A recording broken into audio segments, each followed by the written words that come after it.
In this summary, you'll discover answers to some very interesting questions.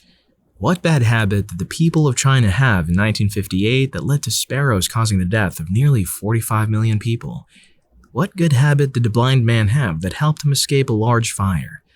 You may have heard the quote, "You don't decide your future, you decide your habits, and your habits decide your future." However, not all habits are worth adopting. To ensure a successful future, Stephen Covey suggests 7 habits. Consider you and Alex, both preparing for an important dinner party. Suddenly, the power goes out. You stay calm, light some candles, and switch to the gas stove. You keep cooking, turning the challenge into an adventure. The candlelight makes everything feel special. Meanwhile, Alex gets angry and starts complaining about everything. He blames the electricity company, curses the government, and grumbles about his bad luck. He ends up serving his meal late and incomplete. When the guests arrive, they love your candlelit dinner and delicious food. Alex's dinner, on the other hand, is disappointing. This story shows that staying calm and focusing on what you can control can turn a problem into something great. You can't control the wind, but you can adjust your sails. It's not about what happens to you, it's about how you react. This is the first habit from the book, be proactive, not reactive. Proactive individuals recognize that certain aspects of life, such as weather, economy, politics, and people, are beyond their control, while others, like their attitude, decisions, hobbies, and habits, can be influenced. In contrast, reactive people tend to blame external factors, complain about uncontrollable circumstances, and neglect opportunities for self-improvement. Imagine 2 individuals playing a game of chess. One randomly moves pieces while the other strategically plans several moves ahead to achieve checkmate. Who is more likely to win? The second habit is to begin with the end in mind. Many people lack vision and simply follow the societal script of go to school, work, and die. The author explains how to find life's purpose by asking us to imagine our own funeral. How do we want to be remembered in our own funeral? Whether as a successful businessman, athlete, artist, or activist, the vision serves as our life's purpose. Let's consider Michael, who is at point A and has embraced the second habit, thereby knowing his end goal, which is point F. But to reach point F, he must pass through points B, C, D, and E. However, if Michael detours from A to S, returns to B, then goes to P or simply stops without taking action. Consequently, he will either arrive at F late or never reach his destination at all. This illustrates that even if we have a clear end goal in mind, failing to prioritize essential tasks, not taking the right decisions, and allowing ourselves to be distracted by trivial matters will hinder our progress toward achieving our vision.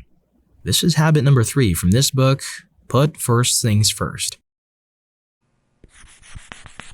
Habit number 4 is to think win-win. First, let's understand what a lose-lose situation looks like. In 1958, the Chinese government viewed sparrows as a threat to agriculture, and therefore initiated a campaign against them. As a result, hundreds of thousands of sparrows were killed, leading to a decline in their population. But this led to an increase in insect populations, causing significant damage to crops and contributing to the Chinese famine, therefore resulting in the deaths of 45 million people.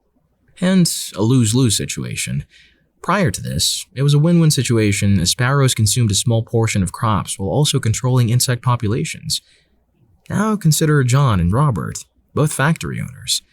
When John's factory experiences an electricity supply problem that will take over a month to resolve, Robert offers to provide electricity to John's factory in exchange for 25% of his profit.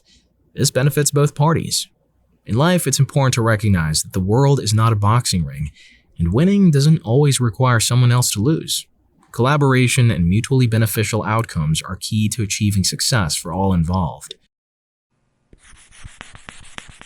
Imagine it's 2020, the era of COVID-19, and a patient comes to a doctor, complaining of a fever, chest pain, and shortness of breath. The patient tries to express more about their symptoms, but the doctor, overwhelmed with treating COVID patients, quickly prescribes COVID medication, without fully hearing the patient's concerns. However, what the doctor fails to realize is that the patient recently had a fall and hit their chest on a hard surface. This scenario reflects a common tendency. Without fully understanding someone else's situation, we often jump to conclusions. Habit number 5 is seek first to understand, then to be understood. With over 7 billion people in the world, each with unique experiences and perspectives, it's crucial to practice empathetic listening, not just to respond, but to truly understand. In this final part of the summary, you'll hear the answer to another very interesting question. What good habit can you learn from a plant that grows 90 feet within a month? Habit number 6 is synergy. Understand synergy from the story of two friends. One was blind and the other was mobility impaired, and they were considered the weakest in the village.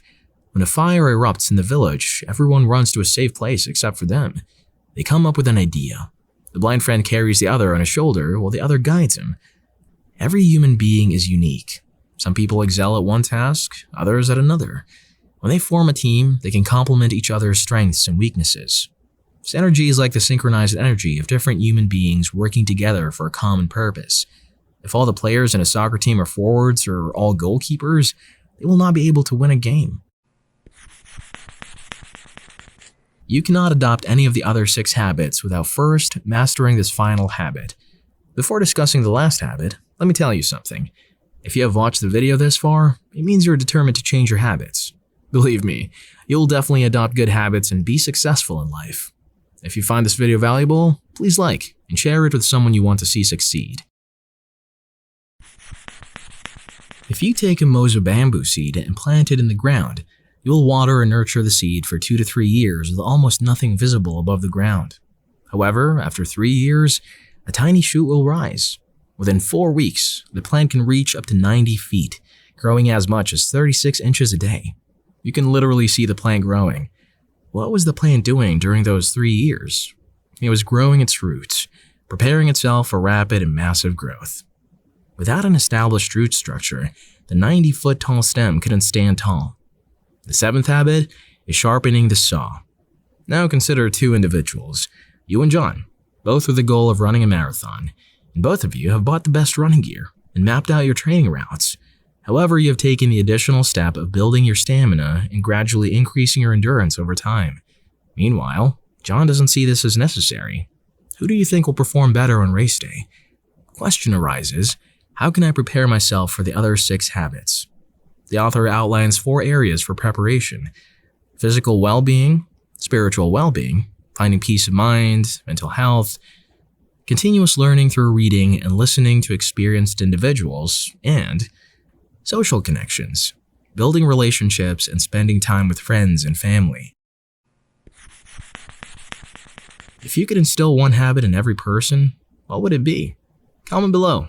I read every comment.